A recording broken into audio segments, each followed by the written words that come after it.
This video is sponsored by ExpressVPN. With so much to do on the internet, your online experience can get pretty crazy sometimes. But you might not realize that your crazy might be a bit more public than you might expect. Internet service providers can keep tabs on all your online activity and sell that information to ad agencies, insurance companies, and even the IRS.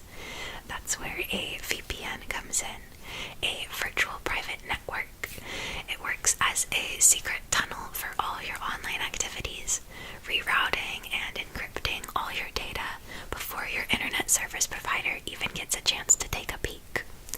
And when it comes to VPNs, there's no one doing it better than ExpressVPN. Their servers are consistently faster than any other VPN provider, and they use trusted server technology that makes it physically impossible for their VPN servers to store information about their users. But the best part about ExpressVPN is how easy it is to set up and use. Just a few clicks of the mouse and you'll be set to start browsing securely. You can even use servers from around the world to view region-locked content, like TV shows exclusive to streaming services from the UK or Canada. If you're ready to start browsing with more security and more freedom, check out ExpressVPN. You can scan the QR code or click the link in the description, expressvpn.com/moon, to find out how you can get up to 4 months of service completely free. Thank you to ExpressVPN for sponsoring this video, and thank you for watching. Hello. I hope that you are doing very well tonight.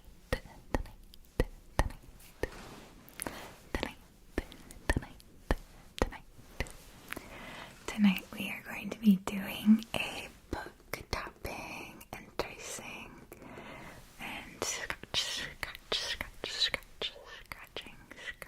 video. Some nice, page turning sounds as well. I've collected a nice stack of books beside me here that I think you'll like the sounds of. I think my favorite type of cover is a bit of a plasticky paperback. A plasticky paperback.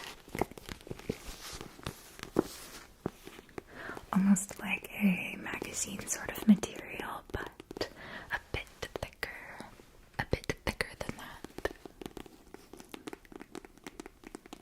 Ooh. My nails are not too long at the moment, but thankfully they are just long enough to create that really nice tippity tap on this cover. Ooh, I like that.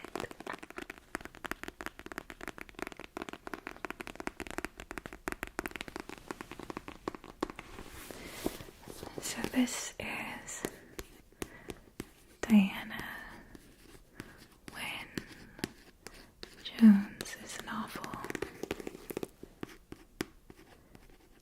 House Moving Castle.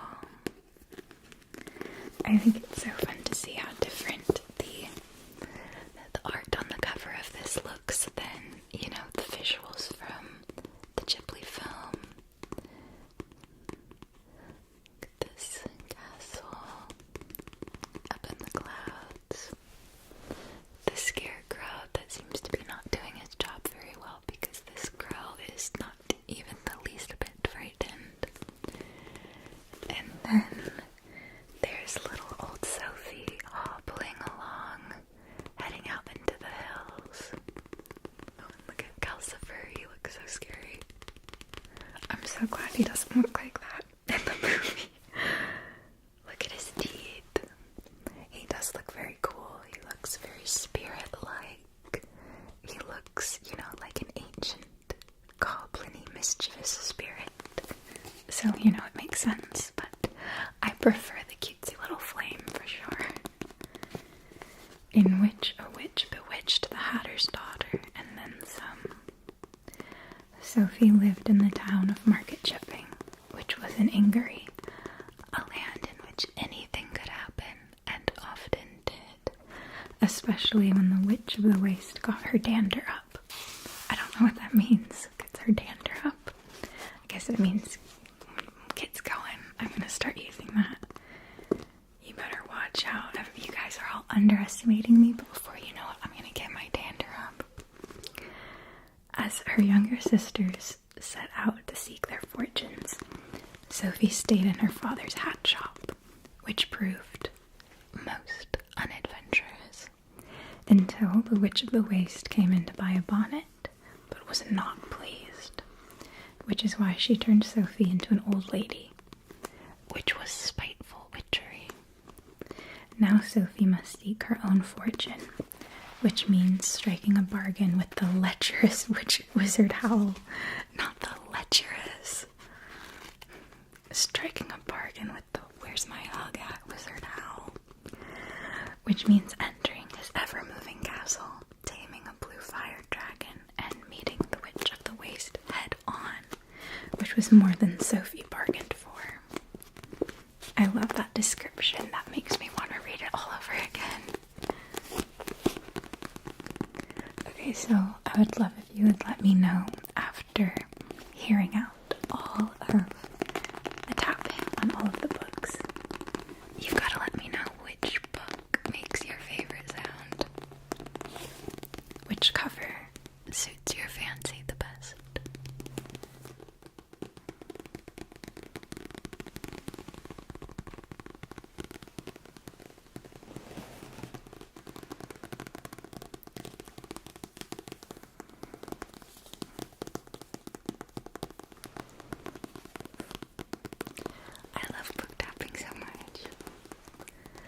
Sometimes when I do triggers, I feel calm, but I'm not really getting ASMR. But whenever I do book tapping, I'm like, I'm so glad that my brain is allowing me to enjoy it this much.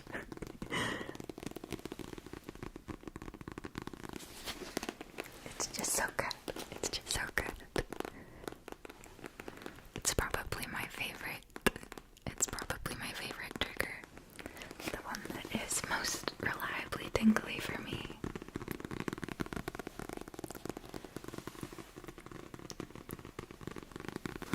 Okay, who's next? Ooh, okay, now we're gonna move on to something a little different. So this is a faux leather album book. What do you call that? A photo album? So, there's all of the pages in here. On each page you can fit 1, 2, 3, 4, 5, 6 photos on this side and on the other side. So, with all of these pages, that adds up to quite a lot. These look like a good size for Polaroids.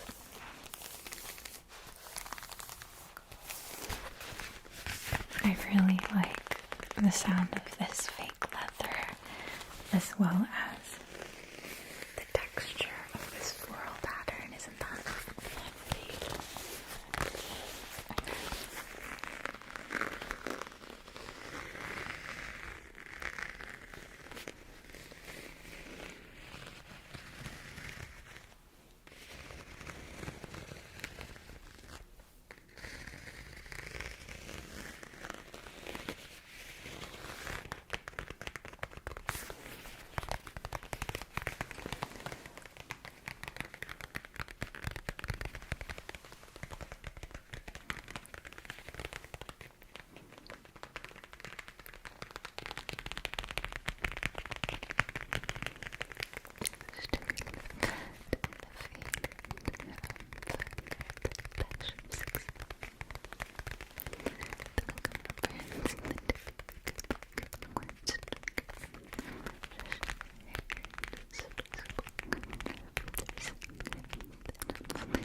seems like something that would be quite relaxing for this tired old photo album. Nice little bit of a back massage. Grasp, grasp it, grasp it.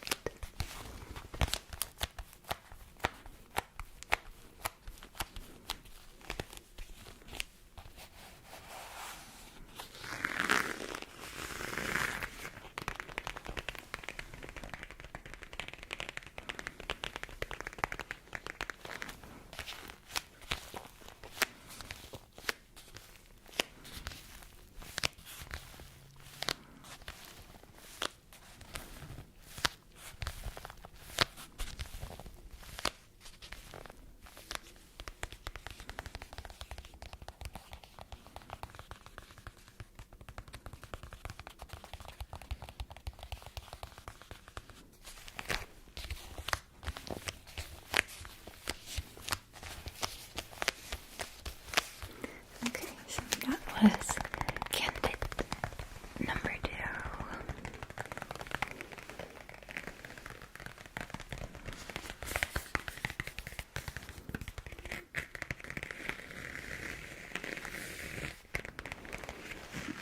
Number 3 has a bit of a deeper, more solid sound to it because the cover is made out of a much thicker material.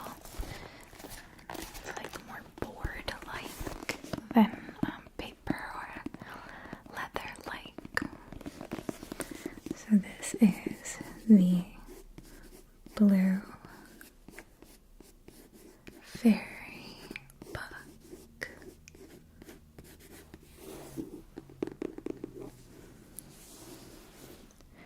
Oh my goodness. Who is this little guy?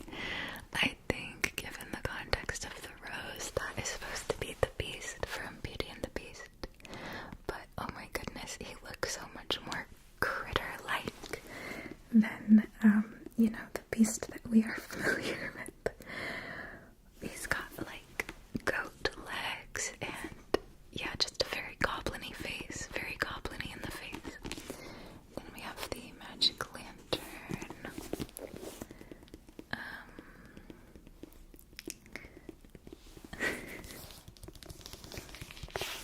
Nibble, nibble, little mouse. Who's that nibbling at my house? This dragon. I like this tree with the nice sweet golden fruits growing on the tree. And you've got to love that gorgeous golden edge.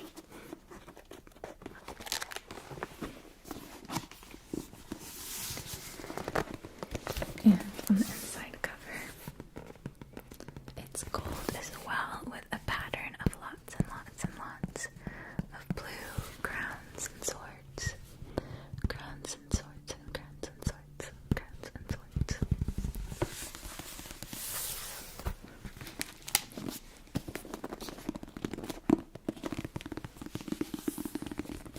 And it's got this nice golden ribbon bookmark so that you will never, never, never lose your place. Let's open up to a random page. When spring came and all outside was green, the bear said one morning to Snow White, "Now I must go away and not return again the whole summer." "Where are you going to, dear bear?" asked Snow White. "I must go to the wood and protect my treasure from the wicked dwarves. In winter, when the earth is frozen hard, they are obliged to remain underground, for they can't work their way through. But now, when the sun has thawed and warmed the ground, they break through and come up above to spy the land and steal what they can. What once falls into their hands and into their caves is not easily brought back to light." I can't believe that in this version, the dwarves are wicked, wicked little thieves. Wicked little thieves stealing from the bears. What's that about? And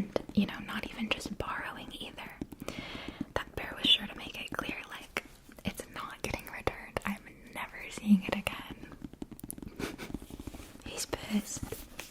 Rightfully so, you know. You got to watch out for those wicked little dwarves.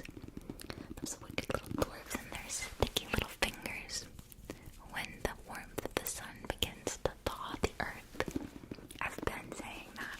I've been trying to warn you guys. No one ever wants to listen.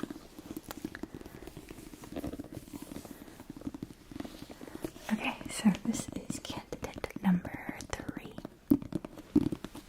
What do you think? Do you like that deeper, bassier tap?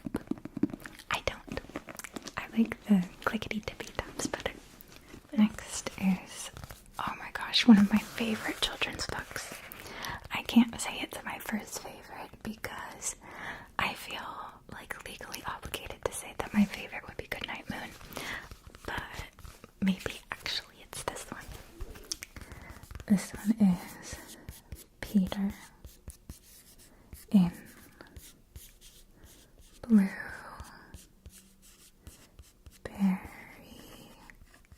Land. I love that font.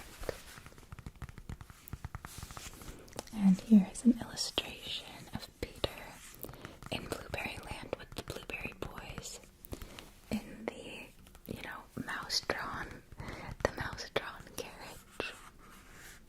The boys, the carriage, the mice, and that's, the blueberry leader. This is by Elsa Pascal. I like that, bright gold print of the title and author on the spine, and the nice blue fabric on the spine, the blueberry colored fabric. Elsa Pascal's picture books for children have been known and loved for over a century. Peter is looking for blueberries for his mother's birthday, and he can't find a single one. Suddenly, he feels a light tap, tap, tap on his shoe, and a strange and magical adventure is about to begin. I apologize, I think I've got a bit of candle wax on the back of this, but I've still got to show you this adorable border. If my camera can focus on it. Pretty please. Blueberry boy, cranberry girl, little mouse, and who is that? Oh, yeah, that's the Blueberry Boys, teacher, coach, maestro, whatever you want to call it. Let's open up to a random page. I say as I carefully flip through different pages to find my favorite one. Okay, look at this one of all of the Cranberry Girls. I think their teacher looks quite strict. The Blueberry Boys' head man looks a lot more approachable and chill. I'd want to sit down and have a glass of blueberry juice with that guy. But this lady, she's scary. I feel like she would, tell me I need to lose weight. She looks like she runs this operation like the Navy. The shiniest outside in the sun sat Mrs. Cranberry and her 5 daughters polishing berries. The shiniest and reddest fruit they put in a pot to cook with honey. I love this book. I love it. It's so cute. It is so just, everything that I dreamed of as a child, of getting shrunk down and having a little adventure in fairyland, and getting to bite into a blueberry that is the size of my head. I don't know if I would want to do that with a cranberry, though. It'd be quite bitter. But that's probably why it said they're cooking them down with honey. That will make them nice and sweet. Nice and sweet. Good enough to eat.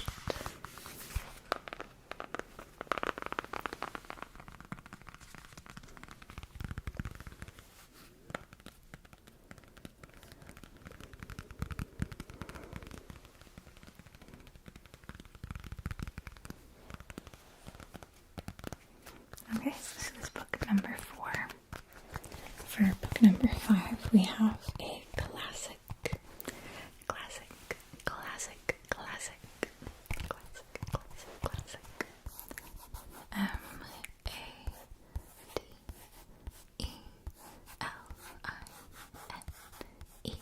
Madeline. Madeline. With the Eiffel Tower here on the cover. A couple of tall trees. And then all of the girls and the head lady from the orphanage. And Miss Madeline is mischievously turning around like, you know this little girl's about to get up to some mischief. This is Madeline's rescue. She's drowning, but this puppy's coming to her rescue, it looks like, so don't worry. I'm sure it all turned out fine. This is Madeline and the bad hat. Okay, rude. I don't think it's a bad hat. Honestly, I don't think she has room to talk. How is she gonna say that's a bad hat? I mean, come on. This is Madeline and... okay, well... Anyways, let's open up to a random page.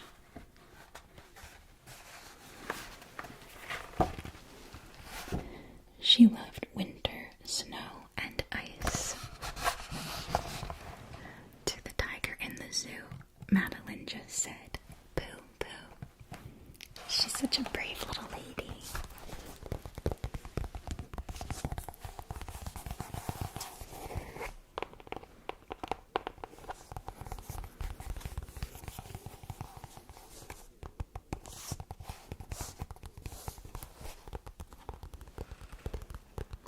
This has quite a nice gentle tap to it, don't you think? Sorry about the creaking of the couch. I think it's a bit nice though, I kinda like it. Reminds me of Grandma's house. You know, creaky floorboards, creaky chairs and such.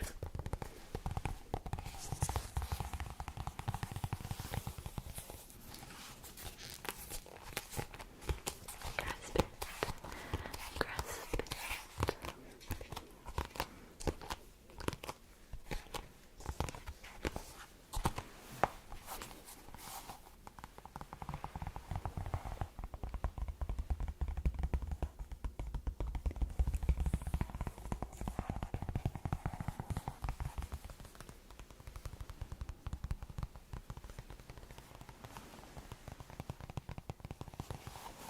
Okay, so this was book number 5.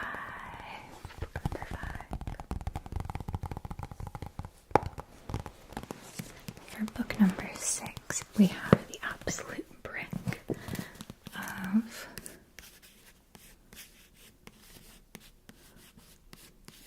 Brandon Sanderson's The Way of Kings. I love this illustration, it's so beautiful. With the blue sky, with the warm yellow sunrise, these lovely orange robes, the sheer cliffs from the, where the bridge crew needed to do their dirty work. I long for the days before the last desolation, before the heralds abandoned us and the knights radiant turned against us, when there is still magic in Roshar and honor in the hearts of men. In the end, not war but victory proved the greater test. Did our foes see that the harder they fought, the fiercer our resistance? Fire and hammer forge a sword, time and neglect rust it away. So we won the world, yet lost it. Now there are 4 whom we watch. The surgeon, forced to forsake healing and fight in the most brutal war of our time. The assassin, who weeps as he kills.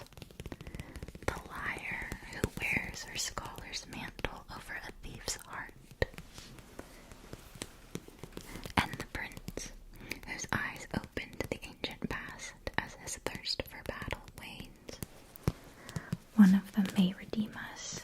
One of them will destroy us.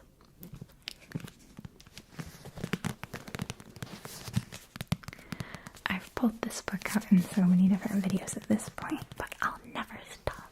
I just really like the way it sounds. I don't know how this happened. I promise I did not take a little nibble.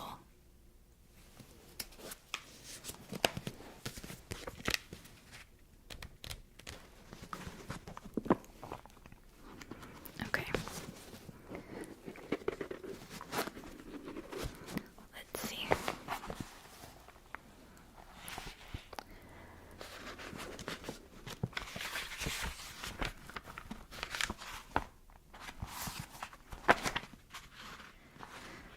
Very well, the king said. We'll take a break and wait while the army crosses. The king's attendants responded immediately, men climbing off horses, women having their palanquin bearers set them down. Adeline moved off to get that rearguard report. By the time he returned, Elhokar was practically holding court. His servants had set up a small awning to give him shade, and others served wine, chilled using one of the new fabrials that could make things cold.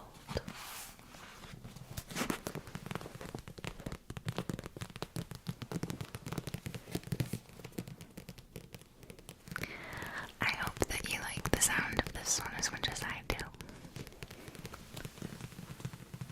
It's okay if you don't. You'll just be on my hit list.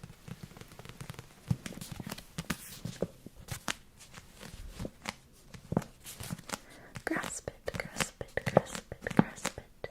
Grasp it, grasp it, grasp it, grasp it. I love this bookmark because it really does look like the sleepy bear is tucked into the book and having the nap of a lifetime in there. This would be such a comfortable bed if it was a bed. Like, look how thickums that is. So much plush softness for a sleepy little bear to sink into.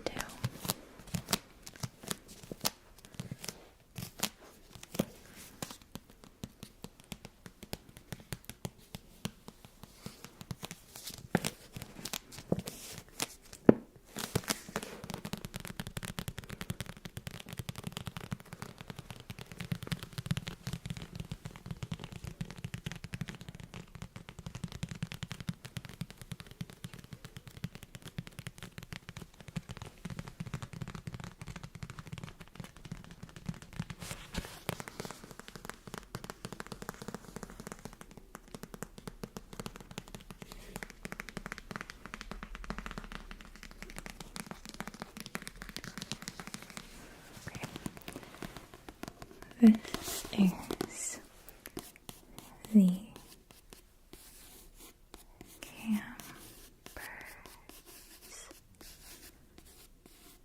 Companion, the pack-along guide for better outdoor trips. Includes essential how-to camping info for car campers, backpackers, cyclists, and canoeists. Outstanding recipes from basic to gourmet, complete packing and resource lists, information for disabled campers, plus tips on camping with children, groups, and dogs, by Rick Greenspan and Hal Kahn. A book can't paddle a canoe, catch a fish, or bake a cake, but it can provide the initial inspiration, point in the right direction, and above all, cut the time, cost, and hard knocks of learning. The Camper's Companion shows you how to stay dry, stay full, stay busy, stay friends. If you're a novice at camping, you'll learn how to get started and how to finish gracefully. If you're an old hand, you'll find new and useful information to add to your store of camping lore. Ooh, we're throwing in a rhyme, how playful. With this book, you'll save countless hours, dollars, and hassles, and enjoy yourself in the bargain. I think it's so funny it said that something that this book will do is show you how to stay friends. I wonder how many friendships have been broken up reminds me of how I've heard that it's kind of a cliche that if a group of friends go on like a girls' trip to Miami, it will break up the friendship, like it will obliterate the friend group. Miami is just cursed in that way, apparently. So I guess that this is the like Colorado version of that. Maybe camping really tests friendships. Probably depends on how rugged of a camping trip it is, though. How high the stakes are. Okay, let's see what kind of info we can find in here. Ooh, there was a section that said extravagances. That is the section for me. If backpacking were a science, there'd be no room for frills. We'd have to leave fresh eggs at home, along with mustard powder and sesame oil. But backpacking is an art, subject to some whim and a little fancy, and that allows for incorporation of particular idiosyncrasies into the overall weight limit. If you absolutely cannot do without some Granny Smith apples or a watermelon, pare down the weight elsewhere. Your extravagance becomes a working part of your inventory. You have turned a frill into a necessity. Interesting. Okay. What would be your necessary backpacking extravagance? Something that logically is not worth the wait, but you simply must include. I think for me, maybe it would be like hot chocolate. Everything I would need in order to make hot chocolate, which wouldn't be that much. It really wouldn't be that heavy. But, you know, it wouldn't be a necessity. But I would find that so rewarding after a long day of hiking to relax around the campfire with all of my hiking pals, enjoying our own steaming hot cups of hot chocolate with marshmallows, of course. Of course.